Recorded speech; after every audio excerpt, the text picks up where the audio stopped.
Hi everybody, welcome to the dungeon. My name is Robin and today is Lampworking in Black and White, volume 29. So today I wanted to share this beautiful pattern with you guys. It's called the Ogee and I love it. I'm gonna get right into it though, because unfortunately Patrick and I both came down with COVID a few days ago and it's horrible. So without further ado, let's get right into this video, and I hope you are all doing safe and well out there. Take care of yourselves, and we'll see you next time in the dungeon.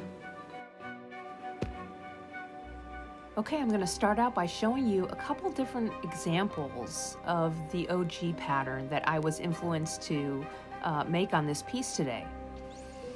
And once you see this pattern, you can't unsee it. You will know it every time you see it. And it's a beautiful pattern to produce on glass. So what I'm gonna do here is just start out with a good length of black.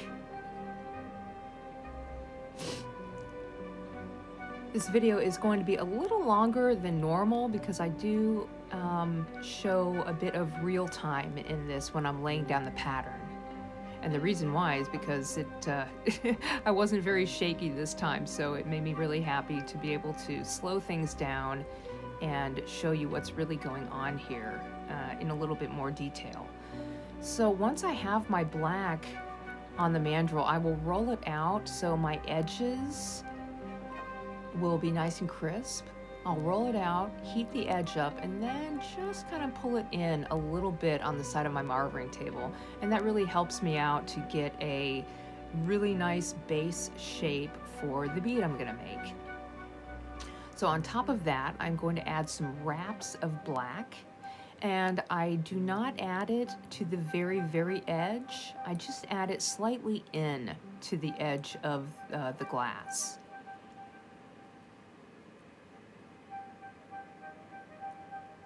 Same thing on the other side. I don't add it to the edge itself, but just right in from the edge. Then I'll go ahead and add a little bit more, add another wrap on each one of these. I'm just trying to think of like the size that I want this bead to be, and then I will add my wraps accordingly.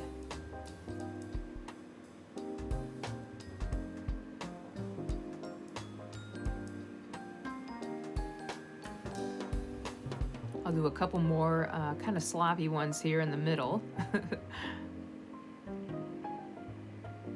My wraps are far from perfect, but it works for me, so hopefully it will work for you too. And when I heat these wraps up on top of a solid bead, I will heat them at an angle. And usually I will focus mostly on the two center wraps. And as I do that, the outer wraps will slowly start to melt in as well.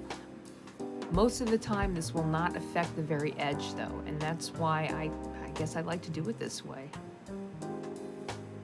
But either way, no matter how you build your bead up, as long as you got a nice solid bead on there, you're good to go. Okay, now that that's cool, I'm gonna add 4 very small dots. So the first one I just add right to the top, trying to get perfectly on the equator. And then in order for me to get 4 dots that are right, like perfect with each other, I will always make sure that the dot that I drop is facing me every time when I drop the next dot, which is going to be at a 90-degree angle. And I'm really happy here. I feel like, ooh, I did it. I put 4 dots on and they look good. So now I'm gonna go ahead and add another dot right in between these dots. And I did turn my mandrel around because sometimes I don't really hit right on the equator. I'm like slightly off. So I figured if I turn my mandrel around, I would find it somewhere in the middle. I also found that using a stringer really works well with this technique. I have tried to use just a regular size rod and it just doesn't work as well as if I'm using a stringer.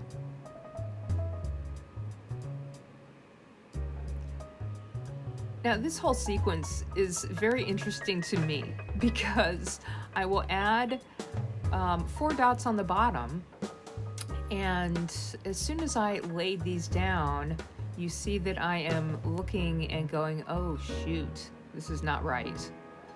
Not right at all. And I'm just kind of like in the moment right here thinking about, what am I gonna do? Am I gonna throw this whole thing away, or am I gonna just work through it? Because those 3 dots down there are not where they need to be. So after thinking about things, I just turn the mandrel around and decide that I'm going to just place the 4 dots where they need to be, right underneath 4 dots that are above it. So I'm adding the dots on the bottom here, and I'm happy with the way they look. So this is cool for me. I'm happy. Now I got to figure out, what am I going to do on the other side?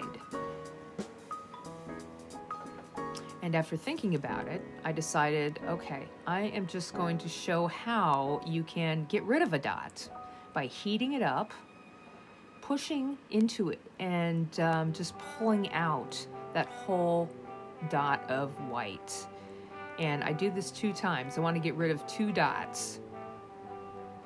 So I just push in and I pull out. Unfortunately, I didn't get every bit of the white off of it, but it's, you know, you can hardly even tell in the end. So if you have dots that are misplaced on your bead, never fear, there is definitely a way to get rid of them. Using the black and white it kind of helped me out here because it's easy to cover up any mistakes. But it's kind of cool to see that, yes, you can get rid of dots. And so here I am back at it and putting my 4 dots on right where they need to be.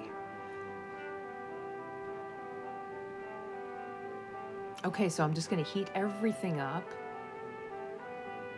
Make sure it's nice and smooth on both sides.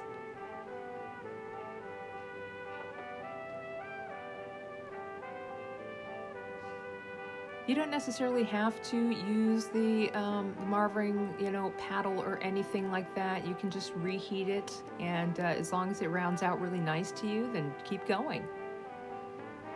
So here I am going to add my lines, and before I actually add a line, what I will do is heat the bead up where the line is going to go. I try to do that every time. Even though when I look back on this, I don't do it every time, but it's really good to. So I'm just going to start at one end of the dot and gently work my way down to the other end. My bead is underneath the flame, okay? That's important. All I am doing is just lifting up enough in the flame to where that piece of stringer starts to melt. So I run that stringer down on four areas. It's funny when you're making patterns like this in black and white and you really don't have a playbook to go by. So I do kind of stop and look and think about, what do I have to do next? And the next step is to add another white line in between those white lines that run right through that white dot in the center. We'll do that on all 4 sides, trying to remember to reheat before you add those lines. I do like to use this black and white because it really kind of shows you where the glass is hottest when it comes to the black. If you want to, go ahead and reheat the very bottom edges of that stringer and just pull them down a little bit until they meet at the bottom in the areas that you want them to. And I'm going to heat everything up, and already just from this I can see my pattern start to emerge. So now in between all of these white areas, there are some black areas that I want to make bigger. And it's amazing to me watching this because I thought before I put the stringer on that these areas of black were a lot bigger than they appear to be. So I'm glad I'm using a little stringer for this. So what I'm doing is just adding a little stringer in those black areas because I want them to get larger and create more of a round, more of a circle. They don't end up being perfect circles, but it's okay. It's okay. Don't worry about perfect. Don't worry about perfection here. Even though I do worry about perfection in the deep down back parts of my brain, I try not to let them surface too much.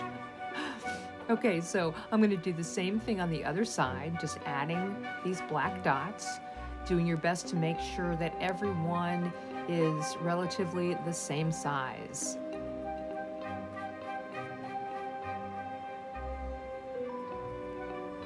Okay, I'm just heating everything up right now. Just wanting to incorporate that black all the way into the bead surface.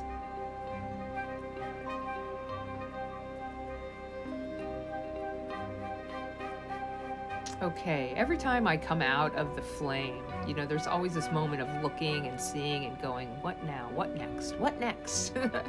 And so what I need to do next is, you know, I didn't want to make it too complicated. So any more complicated than it already is. So what I'm going to do here is just finish up by adding some very small black stringer dots in the middle of every single white dot. And that is going to help this pattern to become the Ogee pattern. I've been wondering this whole time, like, where did that name come from? The Ogee. I have no idea. I'm not sure if I like it or if I hate it, but I guess that's what the pattern's called, so we're going to deal with it for now.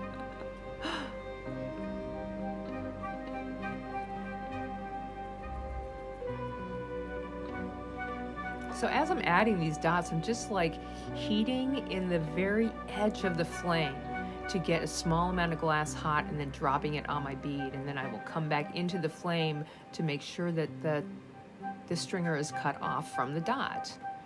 And then give it a nice big reheat. And very slowly, all of these dots are going to get a little bit bigger and a little bit bigger.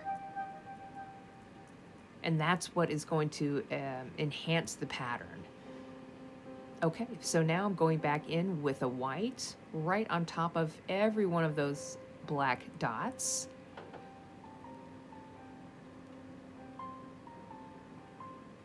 I'm working smaller and smaller, you guys. Usually I am used to working with just regular rod,